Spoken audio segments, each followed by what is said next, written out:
there's such a disparity in Yeah. the opinions of people as to, and I have to say I agree with you, because Mm. I think we're at the level where, we need to, like, take a pause, Mm. develop what we have.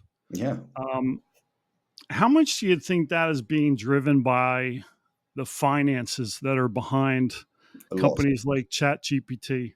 A lot. Eh, Like that's was my worst fear when I ever heard about AI, and it came out 100% true. That the driving force is competition.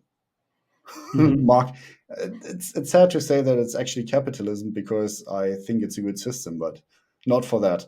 We should like we should have stopped at GPT-3. That would have been totally like, that's already, if you give it good, good automation with it, it's so potent, it can do such a lot. um you know why I think, so humans are linear progress thinkers. It's hard for us to have, so I had this analogy once, where somebody told me, where somebody said, we are like an animal, we're still like an animal in the Sahara. We see a lion, and we know that it's not going to be like whoop in front of our eyes. It's going to run, and come to us in a linear fast, but like this, not like that. Right? And so I guess this is a point, the reason why we cannot really process exponential, double, triple exponential growth.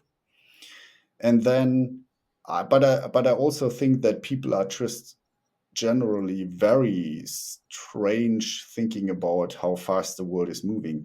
It's probably because they look outside the window and the houses are still the same. But if you think about, I divide the past and the time before people got the internet, and the day, or the years after, where like larger amounts of the world population got the internet. So for example, my partner, she's a high grade bioscientist. You know, 40 years ago, if you want to do science, you have to go to a library to get a book that is like 20 years old, or you have one magazine where all the information kind of needed to fit in, which is impossible. Today, you can, if you have an idea, you can build a global team in minutes. I mean, the progress, because of the internet, is already 100 times faster than it used to be before 1995. And that's what people don't get. Because they look outside the window and the world kind of looks the same, but we have areas, they are influencing everything, because the progress there is wild.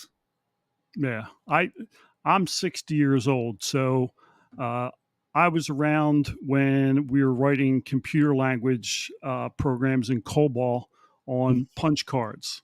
So I've watched this evolution from. I used to sell cellular phones where you went door to door and you sold them. Mhm. Now you go to a store. Now you can order them on the internet. You don't even have to go to a store. Mhm. You know, maybe at some point in time you won't even have to do that, because you'll have some sort of a neural chip implanted in your brain where you don't have to. So the benefit of being 60 is that I've gotten to see Mhm. the progress as it's gone. From I remember when there was no internet. Mhm.